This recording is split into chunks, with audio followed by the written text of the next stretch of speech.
I'm going to record this. All right, guys. Erica, now I say this every webinar and still nobody listens. If you guys look at everybody who's on the webinar today, you will literally notice that there is only 2 people with their cameras on. Really, guys? Really? You can't hide behind cameras anymore. There you go, Greg. Thank you. Stacy, Erica, Justin, come on now. I'm sitting in my robe, Andy. I don't care. It's 2022. You could have your shirt off, and I don't think people care. Maybe Stacy and Erica care. Awesome. No. All right, guys. I'm going to get cranking. Here's what we're going over today. I'm going to go through. Can everybody hear me? Okay. Yeah. Okay. Perfect. I'm sitting in a restaurant in the hotel, so I'm going to go over websites. And I want, if you work for one, if you have control of your own company's website, super helpful. Number 2, if you work somewhere, like I'm looking at Greg. Greg, you're at JA, and I know you don't own the company. Right. These are great suggestions you can give your team, because I'm going to tell you guys, last week I went through, anybody familiar with the book, Building a Story Brand? It is a fantastic book. Probably the best book out there about how to become a better storyteller, which is basically what marketing is. And so as of last week, I'm now officially a Story Brand certified guide, which is really cool. It was a great certification to get. And one of the things we went through was websites. And when you look at a lot of websites, whether you're an insurance agency or you sell lollipops, I don't care what it is, there's a specific way you want to tell your story on your website. Because what you really want your website to become is a little sales machine for you. And the problem is, for too many websites, especially from the industry most of us come from here, the insurance industry, the website's just not doing what it's supposed to. And so what I'm going to go through is literally section by section what you should think about when you look at what should be in your website. And when you think about section by section, you know, nowadays we go through websites like this, right? We scroll from top to bottom. It used to be that it was static pages. Now it's a whole scroll. So when I say sections, think about scrolling down your site. Every section, what should that section topic be about? That's what I'm going to go through for you guys. And so what I want everybody to do, literally, if you have a piece of paper, take your paper, if you guys can see this, and draw lines down. Create like sections, and I want you to make 9 sections. So draw a line across the paper to create the section divide and come up with 9 sections. We're going to go section by section. I'm going to have you take notes in each section.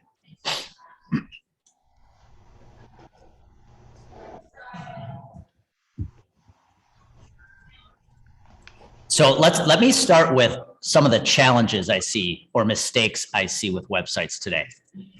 What I want you guys to remember is the job of your website is to talk to your prospect. You actually want to use your website to tell their story.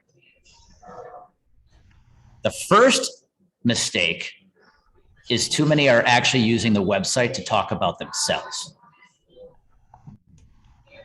Now, that's how it used to be, right? We all used to create websites. Companies used to create websites as a landing spot so people could come learn about us. But the game has changed. The website actually needs to tell the prospect story. And so the first section is what they refer to as the above the fold. So if anybody remembers when we used to have these things called newspapers, when you'd get the paper in the morning and it was folded over, right? The first thing you saw on the headline was what they call the above the fold. So your main page on your website is what they call the above the fold section. And what you want that section to be, that has to grab somebody's attention in 3 seconds. If somebody comes to your site and in 3 seconds they don't know exactly what you do or it doesn't catch them, they're gone. They're off the site. So we've got to find a way to keep their attention. How do we do that? We do that with a good headline. So I'm going to read a headline, and I want somebody to tell me what industry this company is in. You guys ready? So everybody can chime in. You can turn your mute off and chime in. Here's the headline. We grow to deliver our promise.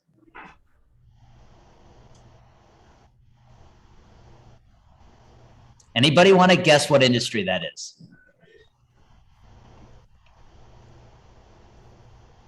There's no clarity to me on that. It sounds like You guys can't even answer that, can you?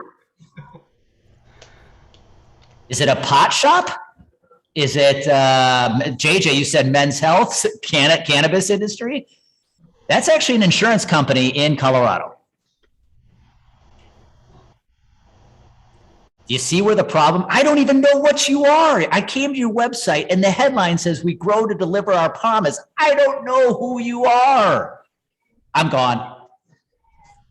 No, Stacy, I'm not telling you who it is. It might be a competitor of yours. I know you're in Colorado. I'm not going to tell you who it is. The point is, guys, your headline on your main page has to be super clear. So here's a great example. I have a client that's an insurance agency in Wyoming, and this is what the headline, when I come to their page, this is what their headline says. We think you're paying too much for your health insurance costs. The question is why? And their subheading is we build health plans that work. Do you know pretty clearly what they do if you came to that website? So you want to make sure your headline on your main page is succinct and clear about what you do. I still believe, guys, for the advisors on the call, I'm waiting for an insurance agency to actually put this headline on their main page. We build health plans that don't suck. I think it would work because I know exactly what you do. But the point is, whatever it is you guys do, make it really clear what you get. Don't try to get cute. Don't try to get fancy. Just get to the point. So that's step number one. That's the headline. You want to focus on, I want to grab your attention and I need to know immediately what you do. Now, here's a couple other things, guys, you need to have on your home page, your website. The first page when I come to your site.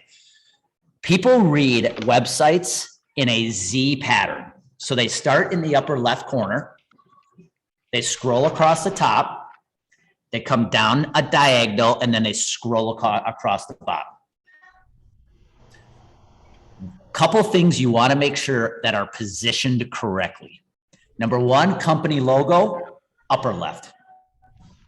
Most people have that well. Put that company logo, your company logo in the upper left corner. If I scroll across in the upper right, do you know how when you scroll across a page, you'll see about us, services, all the stuff you can click on?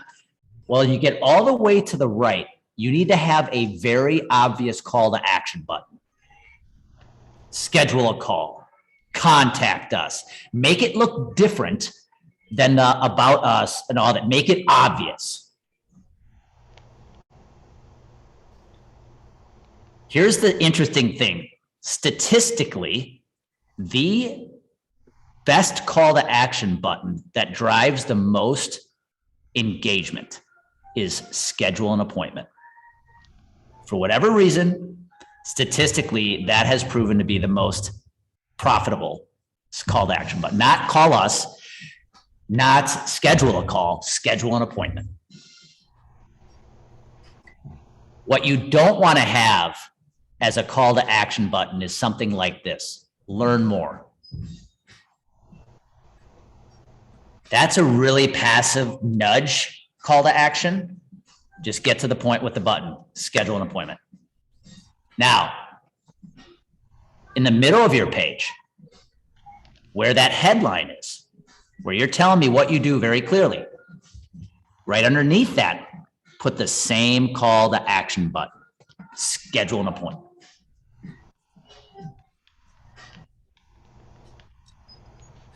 So by just incorporating those things right there, guys, your main homepage is going to be more powerful and impactful. Good headline, get to the point. We don't need to know about you. It's all about the prospect. Logo in the upper left, obvious call to action in the upper right, another call to action below the headline.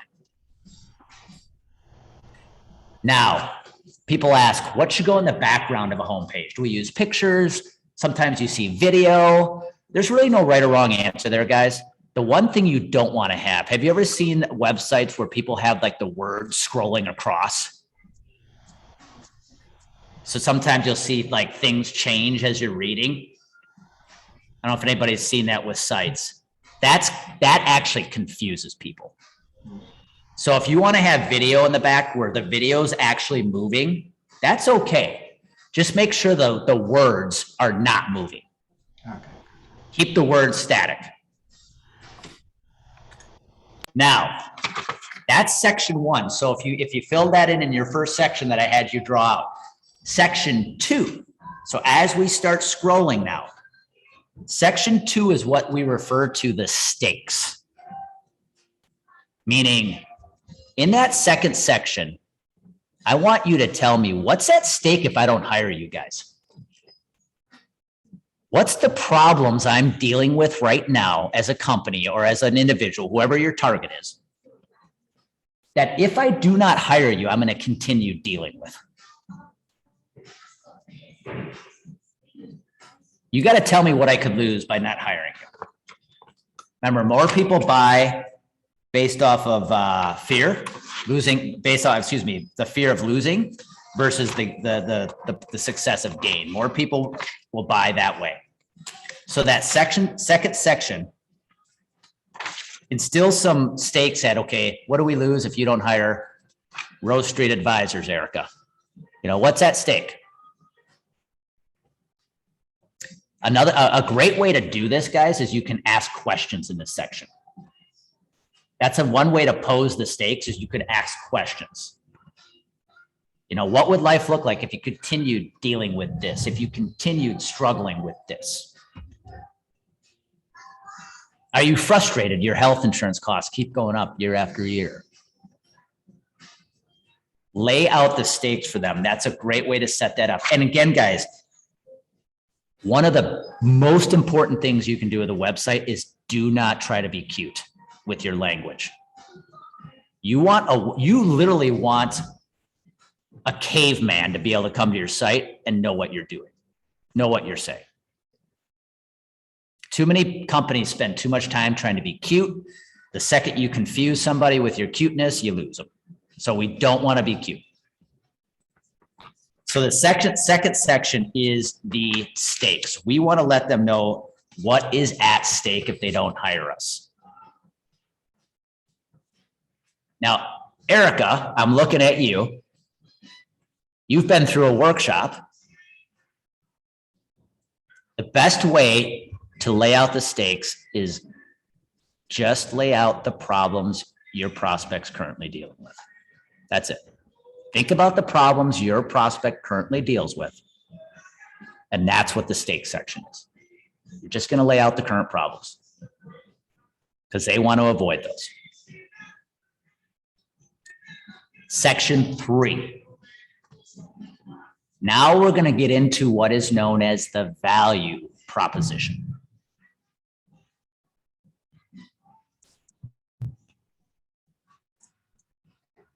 This is where you're going to tell them about the benefits they will gain if they hire you.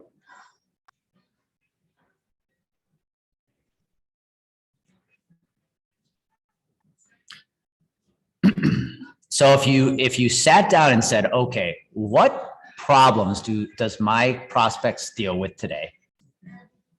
What's my process for solving those problems? And then if I solve the problems, what does success look like for my clients and my prospects? That's what you're going to put in the value proposition. What does success look like when these companies hire us?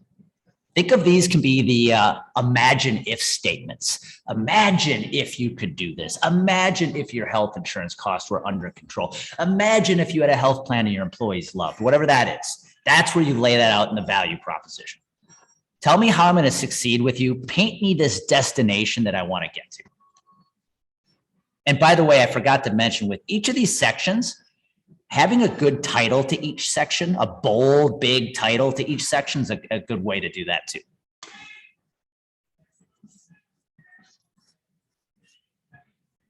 So now I want you guys to start following the story. Main page, I'm telling you what I do very clearly.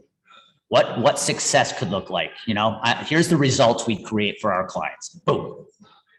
Section 2 is the what's at stake if you don't hire me. Section 3 now is the value proposition. What could life look like if I do hire? What does success look like? Do you notice how we're starting to have this positive, negative? That's how good stories are told. If you guys watched a movie about a guy who never had a problem in his life, every day was great, and all we saw for an entire movie was what a great day looked like, how boring would that movie be? Be terrible.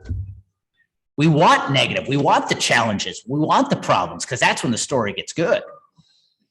That's how we want our website to look. We need the problems. We need those things to show up too because that's what makes the story good.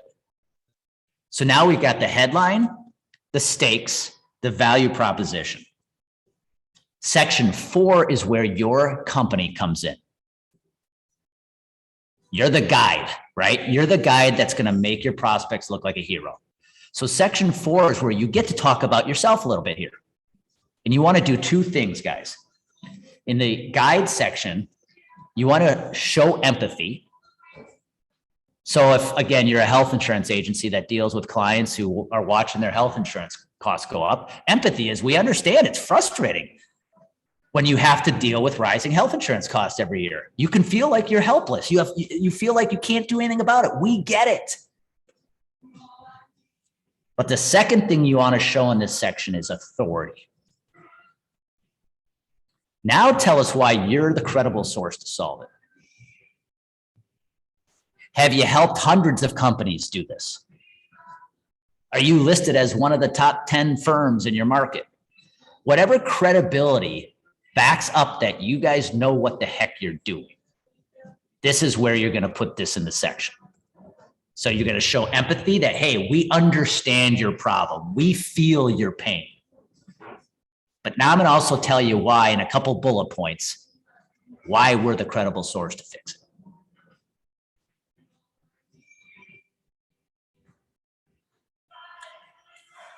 I'm going to stop for a second. Is everybody following me here? Does this make sense? Oh, cool. If anybody's stuck, feel free to just interrupt me.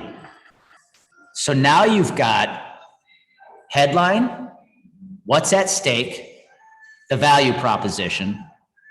You come in now as the guide, showing empathy and showing why you're the credible source.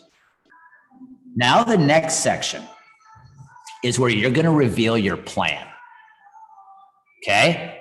So if anybody's worked with me, you know we have walked through what is your process for solving the client's problem. And you want to break it down to 3 steps. If I said, you need to tell me how you fix your client's problems in 3 steps, that's your process. That's your secret sauce. The next section of the website is where you reveal the plan. Step 1, step 2, step 3. Now, here's what you want to reveal in this section, guys. When I say the plan, think about how the prospect is reading your website at this point.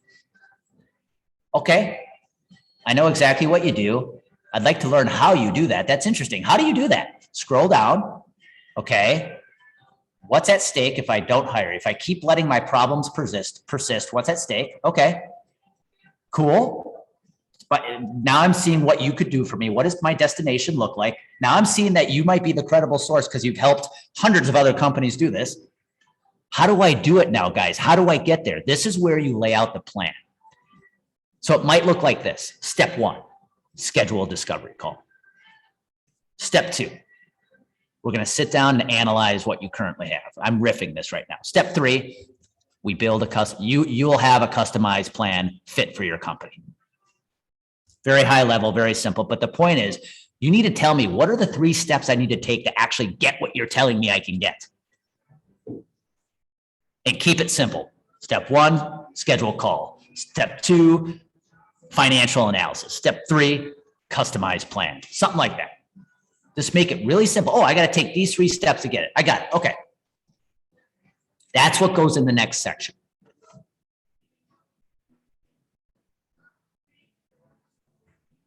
Now, the next section, I think this is 6. We're now going into what they refer as the explanatory paragraph. This is where you get an opportunity now to try to tell the prospect story.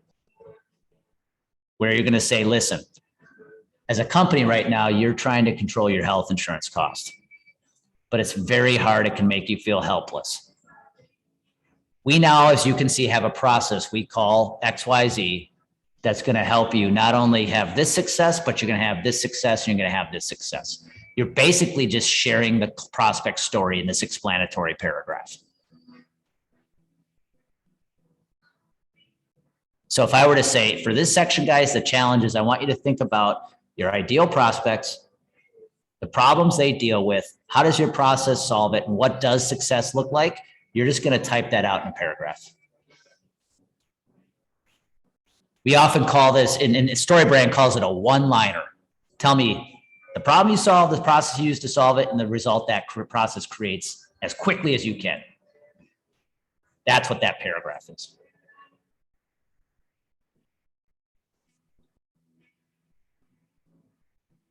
And the last section, I think this is 7. So I gave you 9, but there's 2 more we don't really need. So I'm not even going to talk about those. The last section under that is where you want to insert a call to action. One more call to action where you want to drive them to schedule that appointment with you. So the last section is a transitional call to action where you're going to say, listen, now it's time for you to make a decision. If you want to have this success and you want to avoid this failure, you need to schedule an appointment, and you put a very big, clear call to action button at the bottom. Schedule an appointment. And I would actually encourage everybody in every one of these sections, at the bottom of every one of these sections, have a schedule an appointment button.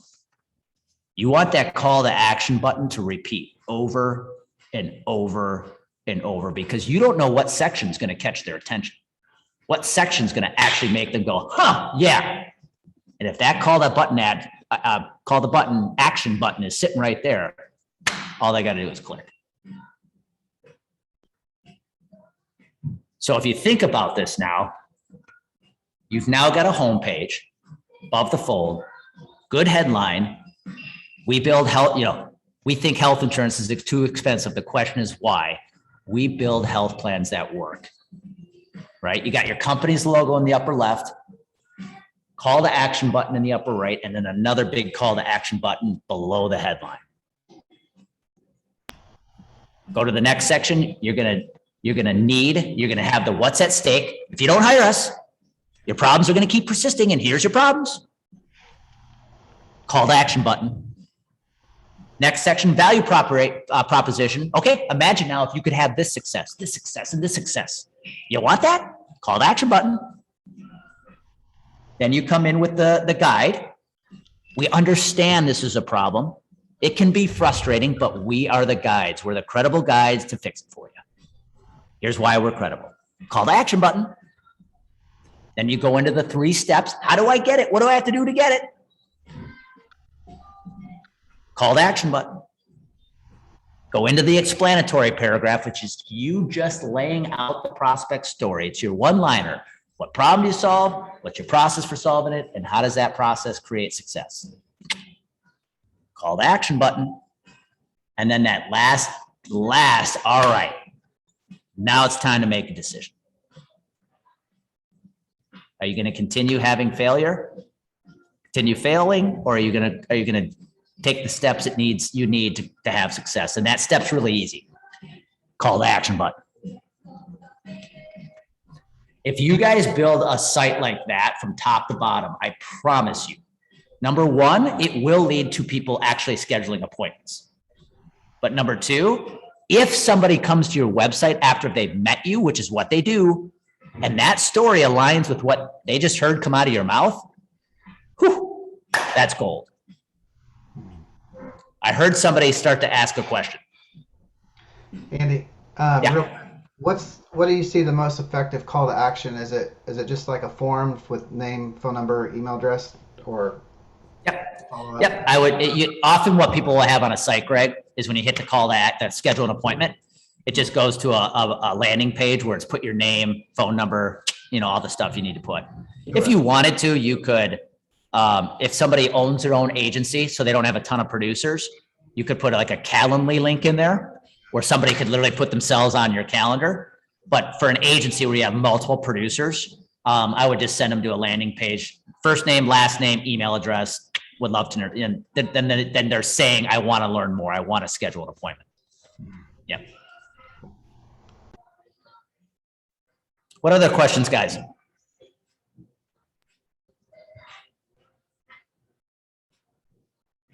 You're all good. This is like, you got everything you need now?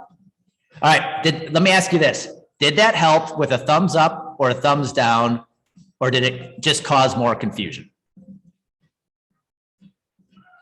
Manny, you're sitting like 5 feet away. I can't see you.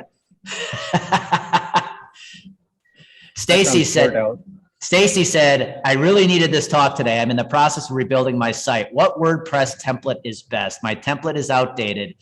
I don't think you need to overthink what tools you use, Stacy, as far as how to build a site.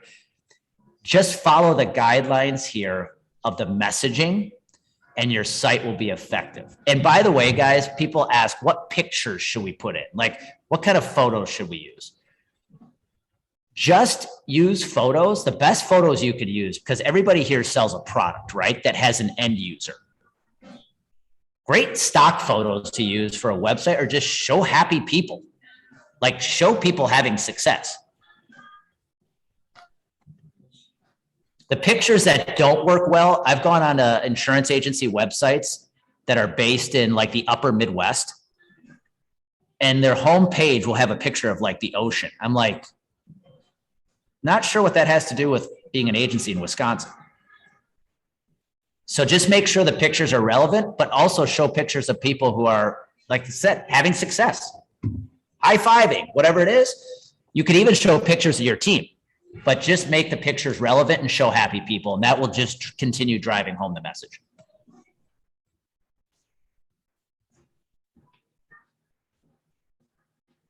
Any final thoughts? Oh, somebody asked an example of a page that does this well. Let me see if I can pull this up. I'll give you guys before we head out of here, I'll give you guys a website if I can find it.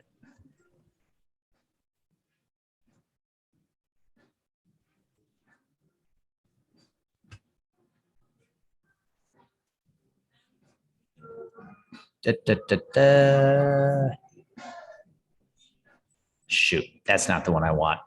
Stacy, let me see if I can find you an example of a website that does that well. If you actually want, guys, if you want a website that does that well, sorry, I should have just said this. Go to StoryBrand's website, because they are a business, so they did it themselves. Obviously, their own website does this. So go to storybrand.com.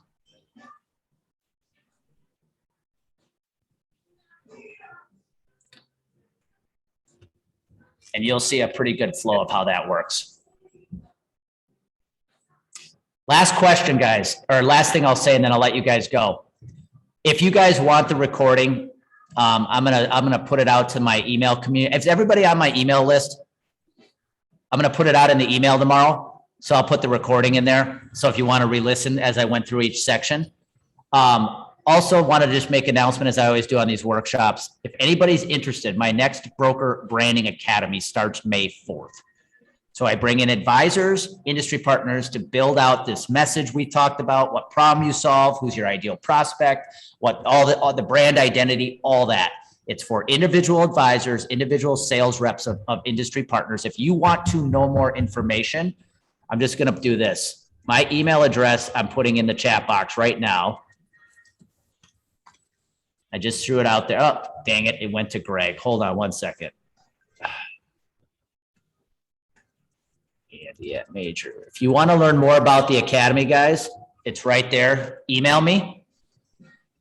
If you jump in March, you also get a free strategy set, 60-minute strategy session with me in April before the Academy starts. So anybody wants to learn more, email me. I'm happy to share. Like I said, we're starting to take enrollment and starting to fill up already. So, but with this website, guys, use this. Go back to your website, look at it. And if it doesn't follow that flow, just start taking the time to think about how can we use our message in this flow. Even if the message isn't perfect right now, how can we use this message in this flow to start creating a more powerful website? And it'll help you out.